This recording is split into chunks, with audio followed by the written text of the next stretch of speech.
මෙන්න මේ චිත්තේන නියති ලෝක නිසායි. සිතවිලි ලෝකයක් නිසායි. දැන් මෙතන තියෙනවා ගින්න. කම්පනයක්. මේ ගින්නේ තමයි අපි දැවෙන්නේ. එතකොට අපි දුකෙන් මිදෙනවා කියලා කරන්නේ මේ ගින්න අපිට මෙහෙමයි එන්නේ කියලා අපි දකිනවා. ඒ සත්‍ය ඥානය කියලා කියනවා. එතකොට අපි එක දැක්කම අපි හැදෙන හැටි අපි දකිනවා. අපි ඉපදුන හැටි අපි දකිනවා. එතකොට අපේ ලෝකෙම තමයි අපි කියන්නේ. දැන් අපි මේක ප්‍රායෝගිකව අත්දකින්න දෙයක්ත් තියෙනවා. දැන් මේක සිතන එකක්. ඒ කියන්නේ මේ දහමත් දැනුමෙන් එන්නේ. මේ දහමත් අපි හිතනවා. හැබැයි මේක ප්‍රායෝගික පැත්ත යථාර්ථය ප්‍රායෝගික පැත්ත බැලුවොත් අපිට දැන් මේක වෙනවා. වෙනවා කියන්නේ කරන්ට් එකක් වගේ අපි ගින්නක ඉන්නවා. දැන් මේ ගිනි ගන්න කෙනෙක් දැන් මේක හිතුවා කියලා මේ ගින්න අත්‍තරම කිව්වොත් අභ්‍යන්තර ගින්න ටික ටික සංසිඳෙනවා. මොකද මෙතුමියගේ මේ අදහස. ඒ කියන්නේ අපි දැන් මේ ලෝකයේ කියලා අපි මේ ගිනි අරන් ඉන්නේ සිතුවිලි වලින් නේද? හැබැයි ඔබතුමිය දැන් මේ සිතුවිලි වලින් අපි හිතමු දැන් අපි මේක දැක්කා කියලා. කෙනෙක්ගෙන් එතකොට මෙහෙම අහුවොත් ඔව්. තෙරුවන් සරණයි රණාංශ. තේරුම් ගන්න. කෙනෙක්ගෙන් මේ විදිහට අහුවොත්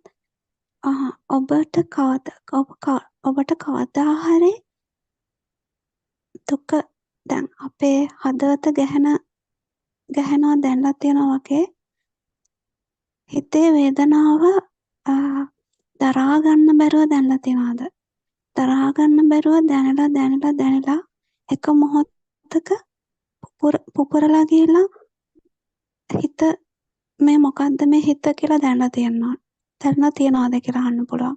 නැත්තම් ඔබ කවදා හරි සමාධියක ඉන්නකොට සමාධියෙන් මිදෙන වෙලාවෙදී ක්‍රමයෙන් ඇස් අරිනකොට අවට බලනකොට දේවල් දැකලා හිමීට සිතිවිලි නැති ස්වභාවයක ඉඳලා හිමීට හිත හැදෙන හැටි. ඒක එක්ස්පීරියන්ස් වෙලා තියනවාද? ඒක දැනලා තියනවාද? ඒකේ අර අවසානට කියපු එකක් බැලුවොත් දැන් සමාධියෙන් අවදි වෙනකොට ලෝකයේ හිමීට දකින්න තැනක්ද එතන කොහොමද අදහස් කරේ සමාධියෙන් අවදි සමාධියක වෙනකොට ඉන්නකොට දැන් ලෝකෝත්තර සමාධියක සිත පිහිටවගෙන ඉන්නකොට එහෙමයි හිත එතනින් අවදි වෙනකොට සමාධියෙන් මිදෙන අවස්ථාවේදී ලෝකෝත්තර නැවත සමාධිය මෙන්න මෙහෙම දෙයක් තියෙනවා. ඔය ලෞකික සමාධිය තමයි අවදි වෙන්නේ. ලෝකෝත්තර සමාධිය වෙනස් වෙන එකක් නෙවෙයි. සමාවෙනාරණවංශ ලෞකික සමාධියක් ගැන කියන්නේ ඔව්. ලෞකික සමාධියක ඉඳලා දැන් ලෞකික සමාධියක ඉන්න කෙනෙක් එතනින් අවදි වෙනකොට. එතනින් අවදි වෙනකොට ක්‍රමයෙන් හිත ගොඩනගෙන හැටි සිතිවිලි හැදෙන හැටි දැනලා තියනවාද? දැනලා තියෙනවා. අන්න ඒ අවස්ථාවේදී හිත දැනෙන්න පුළුවන්. නැත්තම් කෙනෙක් තරහා ගන්න බැරි දුකක් වේදනාවක් විඳලා හිත පුපුරලා යන වෙලාවක් ඒ එතනින් දැනෙනවා. දරා ගන්න බැරි දුකක් වේදනාවක් තියෙන තැන හිත පුපුරන වෙලාවක් කියනවා. ඒක එතනින් යට අත්හැරලාම යනවනේ. ඔව්. මේ වේදනාව ඒක එතනින් ඒ පුපුරලා හිත පුපුරලා යනවා කියන්නේ එයා තවදුරටත් මයින්ඩ් එකේ නැහැ. ඔව්. එයා ඒ ෆීල් එකට ඒ එනවා. වේදනාව තියෙන මයින්ඩ් එක මයින්ඩ් එකේ. දරා ඒ ගන්න වේදනාව බැරුව තියෙන දුක ෆීල් තියෙන එකට මයින්ඩ් එනවා. එකේ. හරි.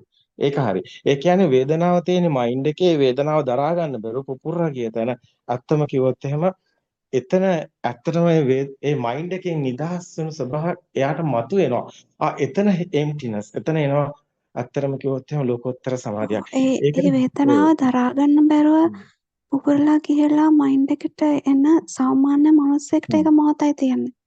හැබැයි මෙන්න මෙහෙම දෙයක් කියන්න ඕනි. ඒ වේදනාව හොයි දරා ගන්න බැරුව පොඩ්ඩක් දෙන්න තප්පරයක්. ඒ වේදනාව දරා ගන්න බැරුව පුපුරලා ගිය මොහොත ඇත්තටම එම්ප්ටිනස් එකක් තියෙනවා. මොකද ඒක මයින්ඩ් එකෙන් එන්නේ මයින්ඩ් එකෙන් අතර පුපුරලා යනවා. එතකොට ඒක අතරම එම්ප්ටිනස් එකක්. හැබැයි ඒ එම්ප්ටිනස් එකේ ආත්මය නැහැ කියන්න බැරි එකක් එනවා. හැබැයි එයා වේදනාව දරා ගන්න පුපුරලා ගිය මොහොත එම්ප්ටිනස් එකක් තමයි. හැබැයි ඒක ලෝකෝත්තර පැත්තට ගන්න බැරි හේතුවක් තියෙනවා. ඒකට හේතුව ඒ එහෙම එම්ප්ටිනස් යරනවාස දැන් එකත් ඒ වේදනාව දරා ගන්න බැරුව මයින්ඩ් එක පුපුරලා ගිය අවස්ථාවේදී එයාට ඒක තියෙන්නේ මොහොතයි. ඒ මොහොත අත්දැකීම තියනවා. හැබැයි ඒක තියෙන මොහොතයි ඊළඟ මොහොතේ ආයෙ සිත ගොඩනගෙනවා.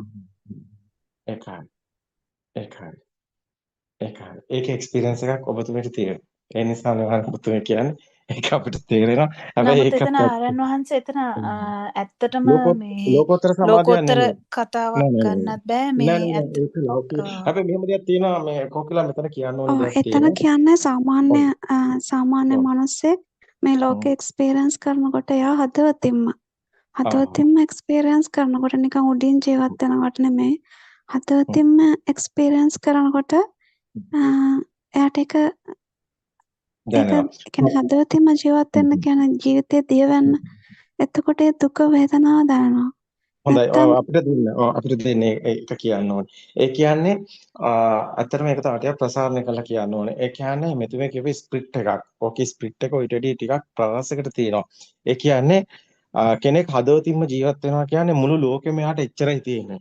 එයාගේ පෙම්වතිය වෙන්න පුළුවන්, පෙම්වතා වෙන්න පුළුවන්, අම්මා වෙන්න පුළුවන්, දරුවෝ වෙන්න පුළුවන්, මොකක් හරි එයාගේ මොනවා හරි අරමුණක් වෙන්න පුළුවන්. හැබැයි මුළු ලෝකෙටම ඒ ලෝකෙම එයාට එච්චරයි තියෙන්නේ. ඒක තමයි හදවතින්ම එයා ඉන්නවා කියන තැන. ඒ ඕනම කෙනෙක්ට මේ වෙනේම තියෙනවා. ඒක සංගීතාඥයෙක් වෙන්න පුළුවන්, සංගීතයට වෙන්න පුළුවන්. එහෙම නැත්නම් ක්‍රීඩාකාරයෙක් ක්‍රීඩාවට වෙන්න පුළුවන්. ඕනම දෙයකට. එයාගේ මුළු ලෝකෙම එච්චරයි. එයාගේ ඔක්කොම අරමුණ එච්චරයි. එයාගේ ජීවිතේම එච්චරයි. ඒකට බැසගත්ත කෙනෙක්. මේ සියදිවි නසා ගන්න අයට මේ කතාව තියෙනවා. බැසගත්ත කෙනෙක්. එයාට දරා ගන්න බැරි මොහොතක් වෙනවා. ඒක එයාට ඉෂ්ට නොවුනොත්. ඒක සිද්ධ නොවුනොත්. ඒක පුපුරලා ගියොත් එයා දැවැන්ත පිපිරීමකට ලක් වෙනවා. මේක මයින්ඩ් එකෙන් සිද්ධ වෙන්නේ. ඒ පිපිරීම තුළ එයාට එනවා ශුන්‍යතාවයක්. ඒක ඇත්තටම කිව්වොත් මේ දහම තුළ ඔබ දකින නසන්න නාසඤ්ඤායතන ස්වභාවය මතුවෙනවා. මේක ආරංශය හොඳටම දන්න අත්දැකීමකින් කියන්නේ මේක සිද්ධ වෙනවා. මොකද ආරංශය සියල්ල අතහැරලා වනගත වෙලා සම්පූර්ණ ජීවිතය අතහරිනකොට මේ පිපිරීම සිද්ධ වෙලා තියෙනවා. ඒ නිසා ආරංශය මේක හොඳින්ම දන්නවා. එහෙම මේකේ තියෙන ආරණාස එතනදී කියන්න නසන්න පුළුවන්. එක. දැන් හ්ම්. දැන් ට්‍රැවල් කරන කෙනෙක්ට එයා ජීවිතේ අතහැරලා යන්නේ යනකොට මේ දැන් හිතන්න ආරණ වහන්සේ මේ හයිකින් එකක් හරි මම ඒ කියන්නේ හරි මේ චැලෙන්ජ් දෙයකට මුහුණ දෙනවා. ඒකෙන්ද එයාට දැනෙනවා. දැන් ඊළඟ මොහොතේ මැරෙන්න පුළුවන්. දැන් ඒකට මොනවද ගන්න ක්‍රියාමාර්ග? මේ මයින්ඩ් එක වැඩ කරනවා මේ 100 ගානට වැඩ කරන්න පටන් ගන්නවා. සේෆ් වෙන්න. වැඩ කරනවා දැන් ඊළඟ මොහොත හැම දෙයක්ම බලනවා. කරන්න පුළුවන්. මයින්ඩ් එක වැඩ කළා එයාට හොඳටම මරණ බය දැනෙනවා.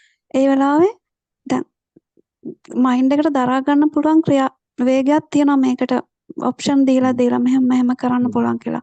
එක මොහොතක් එනවා මයින්ඩ් එකට ඒක දරා ගන්න බෑ. එතකොට ඒක අතහැරෙනවා වගේ. අතහැරුණාට පස්සේ ආ ඉන්න ෆීල් එකේ. දැන් මරුණාර කමන්නේ කියලා වගේ එකක් එන්නේ ෆීල් එකෙන් එනවා ඊට පස්සේ. ඊට පස්සේ මයින්ඩ් එක තවදුරටත් ලොකු බලයක් නැහැ. මයින්ඩ් එක කොච්චර වැඩ කරත් එයා එතන ඒ කියන්නේ ඒකට මෝන දෙලා ඉන්නවා. වෙන දෙයක් වෙන්න කියලා මෝන දෙලා ඉන්නවා. අන්න එතන ඒ වගේ මේ ලෝකේ මනුස්ස ජීවත් වෙනකොට එක අවස්ථාවලදී මයින්ඩ් එක නැති එක්ස්පීරියන්ස් එන්න පුළුවන් එනවා. ජීවිතේ එනවා. ඒ විතරක් නෙමෙයි සියදිවි නසාගත්ත අයගේ ජීවිත කතාව හොයලා බලනකොට අපිට මේක හොඳටම දැනලා තියෙනවා. මෙයාලා ජීවිතේ සියදිවි නසාගෙන තියෙන්නේ මේ පොයින්ට් එකේ. ඒ කියන්නේ මේ නසන්න නාසඤ්ඤායතන ස්වභාවය. අත්‍තරම කිව්වොත් සංඥාව නොදෙන්න ස්වභාවයට පත් වෙනවා මේ පිපිරීම තුළ. මේ පිපිරීම තුළ බුදුන් වහන්සේ පෙන්වනවා නිවනට උපනිශ්‍රේ වෙන්නත් පුළුවන්. නැත්තම් අසම්මෝහයට හරි සම්මෝහයට හරි යන්න පුළුවන් කියලා. පටාචාරට සේරම නැති වෙනකොට පටාචාර අම්මා තාත්තා නැති වෙලා ගෙවල් දොරවල් නැති වෙලා ඉන්න හිටතන් දැන් නැත්නම් සේරම උනාට පස්සේ ඔක්කොම බ්ලාස්ට් වෙලා යනවා. සේරම බලාපොරොත්තු බිඳ වැටෙනවා. ඒකයි පිස්සියක් කියලා කියන්නේ ගල් ගහන්නේ. නමුත් පටාචාර ඔක්කොම නැති වුණාට පස්සේ එම්ටිනස් වෙනවා. ඒ මයින්ඩ් එකෙන් මේක සිද්ධ වෙනවා. මේක අභ්‍යන්තර මාරණවංශ එතන අර මේ පටාචාර ඇඳුනොත් නැතුව දුවගෙන එනවා කියන්නේ එයාට සම්පූර්ණ මෙයා ඒ වෙලාවේ මයින්ඩ් එකෙන් නෙමෙයි හිටියේ කියලා හොඳටම පැහැදිලියි. මයින්ඩ් එකේ නැහැ පටාචාර ඒකයි මේ ඇඳුමක් ගැනවත් එයාට අදහසක් නැහැ. ලෝකයක් ගැන අදහසක් නැහැ. එයා මයින්ඩ් එකේ නැහැ. ඒකයි පටාචාරයේ කතාව අපිට පේනවා ප්‍රායෝගික පැත්තේදී ඒ ඉම්ටිනස් එක බුදුන් වහන්සේ දකිනවා. ඒක සුදුසුයි ඇත්තටම බුදුන් වහන්සේම පෙන්නනවා මේක අසම්මෝහයට හරි සම්මෝහයට වෙනවා කියන. ඒ කියන්නේ එක්ක ජීවිතේ නැති කර ගන්නවා එක්කවට නිවන් දකින්න සුදුසු ස්වභාවයක් මතුවෙනවා කියන. ඒ කියන්නේ එයා ඒ මයින්ඩ් එකේ මිදුණු ස්වභාවයට අත්දකින්න ලැබෙනවා ඇත්තට. දැනෙනවා. ඊට පස්සේ යාට මුකුත් මයින්ඩ් එකෙන් අදහසක් නැහැ. මයින්ඩ් එක ගැන ඒ කියන්නේ මයින්ඩ් එක වැඩ කරන්නේ නැහැ. කතා කරන්නත් බෑ. මොකද ඔය අත්දැකීම් තියෙන අය දන්නවා. මයින්ඩ් එක නැහැ කියලා. මයින්ඩ් එක නැහැ වැඩ කරන්නේ නැහැ. මම හිතන්නේ ඔබතුමීට තියෙනවා ඔය කියන ඔබතුමී ගොඩක් වනාන්තරවල ඔය විදිහට ඔබතුමිය අත්දැකීම් ලැබලා තියෙනවා. ඒක නිසා ඔබතුමිය ඔක කිව්ව බව තේරෙනවා. ආරංශරත් ඒ අත්දැකීම් තියෙනවා. ඒ නිසා මේක හොඳටම මේක තේරෙනවා. බුදුන් වහන්සේ මෙතන පෙන්නනවා. මෙතන තන පෙන්නනවා බුදුන් වහන්සේ අසම්මෝහයට හරි සම්මෝහයට යනවා කියලා. මේක අපිට හම්බ වෙනවා සූත්‍රේ. සමහර මේ සූත්‍ර දන්නේ නැහැ. මේක තියෙන්නේ උපනිෂ සූත්‍රවල. උපනිෂ සූත්‍රවල මේ පටිච්ච සමුප්පාදේ නෙමෙයි උපනිෂ කියලා කියනවා. ඒ කියන්නේ උපනිෂ්ක්‍රිය වෙනවා කියනවා. පටිච්ච සමුප්පාදේ වෙනුවට මේ උපනිෂ කියලා වචන පාවිච්චි කරන උපනිෂ සූත්‍ර කියලා අතරට කියන්න ඕනේ. එතනදී බුදුන් වහන්සේ මේ කතාව කියනවා. මේ කතාව කියනවා මේ සිතේ මෙහෙම ස්වභාවයක් මතුවෙනවා කියලා. ඒක සම්මෝහයට හරි අසම්මෝහයට හරි යන්න පුළුවන් කියනවා. මේ ස්වභාවය. ඒ සම්මෝහයට කියන්නේ මෝහය කියන්නේ මුලාව. අසම්මෝහය කියන්නේ එතනින් නිවන මතුවෙනවා කියනවා. නිවන පැත්තට හැරෙනවා. ඒ කියන්නේ මේ සිතින් මයින්ඩ් එකෙන් මිදුණු ස්වභාවය අත්දැකීම තුළ එයාට නිර්වාණ පැත්තට හැරෙන්න ඉඩ තියෙනවා. එහෙම නැත්නම් එයා සිත විනාශ කරනවා. මෝහයට යනවා, මුලාවට යනවා. සම්පූර්ණ ජීවිතය විනාශ කරගන්නවා. මේ ගොඩක් අය සිත විනාශ ගන්න අයගේ මෝහයට ගිහිල්ලා යන්නේ සමහර පටාචාර වගේ නිවන් දකින්න අය අසම්මෝහයට ඇවිල්ලා නිවනටපත් වෙන්නේ. මේක ඊටාම සියුම් තැන. මේ අහම්බෙන් මම හිතන්නේ ඒක මතු කරේ. ප්‍රශ්නේ තිබෙත් ඒක නෙමෙයි. නමුත් මේ දැනෙන ස්වභාවය සම්බන්ධයි. දැන් මෙතනදී මෙන්න මෙහෙම දෙයක් කියන්න ඕනේ. මෙතනදී වටිනා තැනක් මතු වුණා. හැබැයි මෙතන තව දෙයක් කියනවා ලෝකෝත්තර සමාධි නෙමෙයි. ඒක ඉස්සල්ලාම කියනවනේ කෝකිලා ඔක තමයි කියන්න උත්සාහ කරේ. ඇත්තටම ලෝකෝත්තර සමාධියක් නැහැ එතන. නිවන් දකින්නවා නෙමෙයි. ඔය සිත පුපුරලා ගිහිලා නිවන් දකින්නේ නැහැ. කවුරුවත් එහෙම නිවන් දකින්නේ නැහැ. මොකද සක්කාය දිට්ඨියෙන් ප්‍රහීන වෙන්නේ නැහැ. පොට්ටපාද සූත්‍ර බැලුවමත් පේනවා ඒ තින්නේ නසන්නාසාචර ස්වභාවය පොට්ටපාද. ඒ කියන්නේ භාවනාව තුළින් නොදැන ස්වභාවයටපත් වෙලා ওই ස්වභාවය තමයි පොට්ටපාද ඉන්නේ. නසන්නාසඤ්ඤාතර සුඛ සත්‍ය සංඥාව කියන්නේ ඕක. ඕකේ නිවන නෙමෙයි. හැබැයි ඔතන නොදැනෙන ස්වභාවයක් තියෙනවා. ඒක මයින්ඩ් එක නෙමෙයි. මයින්ඩ් එකකින් මිදුණු ස්වභාවය. ඔතන තමයි බුදුන් වහන්සේ මේකේ මිදුණු අත්දැකීම අවශ්‍ය වෙනවා. ඇත්තම කිව්වොත් එහෙම මේ මයින්ඩ් එකේ මිදුණු ස්වභාවය අත්දැක ගන්න. ඒක මෙතනදී ඒක පෙන්වන්න පුළුවන් තරක් කොතන. හැබැයි ඒක නිවන නෙමෙයි. එතනින් ඊට පස්සේ කවුරු හරි කෙනෙක් මේ ධර්ම අවබෝධය තියෙනවා නම් මේ ධර්මයේ අවබෝධය තියෙනවා නම් එහෙම නැත්නම් එයා කියන ධර්මයට හැරිලා කවුරු හරි කෙනෙක් ඒ ධර්ම පැහැදිලි කරොත් එයාට මේ ෆීල් එකත් එක්ක ඊට පස්සේ එයාට මේ කියන දේවල් හොඳින් වැටහෙන්න ගන්නවා.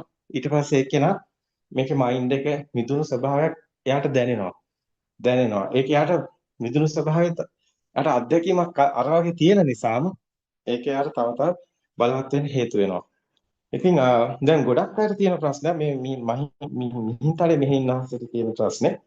අත්‍තරම කිව්වොත් එහෙම මේ මයින්ඩ් එකේ මිදුණු දැන් කෝකිලක් කතා කර හිටපු එක මයින්ඩ් එකේ මිදුණු එක්ස්පීරියන්ස් මයින්ඩ් එකේ මිදුණු අත්දැකීම් කියන එක වැදගත්. එතන තමයි ලෝකෝත්තර සමාධි පටන් ගන්න තැන.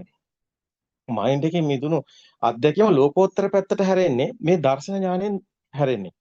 දර්ශන ඥාණයෙන් කියන්නේ මෙතන ආත්මයක් නැති බව මේ දර්ශනය තුල මේ ශබ්ද වර්ණ ගන්ධ රස පහස එකට වෙන මේ සිස්ටම් එක දකිනකොට මෙතන මේක හැදෙන්නේ මෙහෙමයි කියලා මේ මයින්ඩ් එක හැදෙන හැටි දැක්ක කෙනෙකුට අතර මේ මයින්ඩ් එක ඇත්ත වෙන්නේ නැහැ.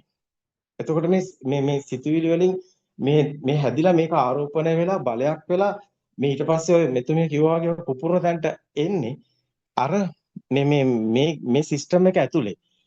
ඒ කියන්නේ මේ ආරෝපණ බලය, ඒ කියන්නේ මේ රාග දේශම ගින්න උපරිම තැනකට ඇවිල්ලා. උපරිම තැනකට ඇවිල්ලා එතනට එන්නේ. එතකොට ඒක එන්නේ මේ සිතුවිලි ගින්නකින්. මේ සිතුවිලි ඇත්ත වෙලා එන ගින්නකින්.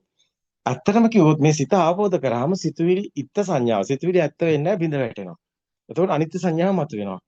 එතකොට මේ අවබෝධය තුළ ඇත්තම කිව්වොත් එහෙම දැන් අර මයින්ඩ් එකේ තියෙන ගිනි ගන්න ස්වභාවය අනිත් පැත්තට හැරලා ගින නිවෙන ස්වභාවය මතුවෙනවා.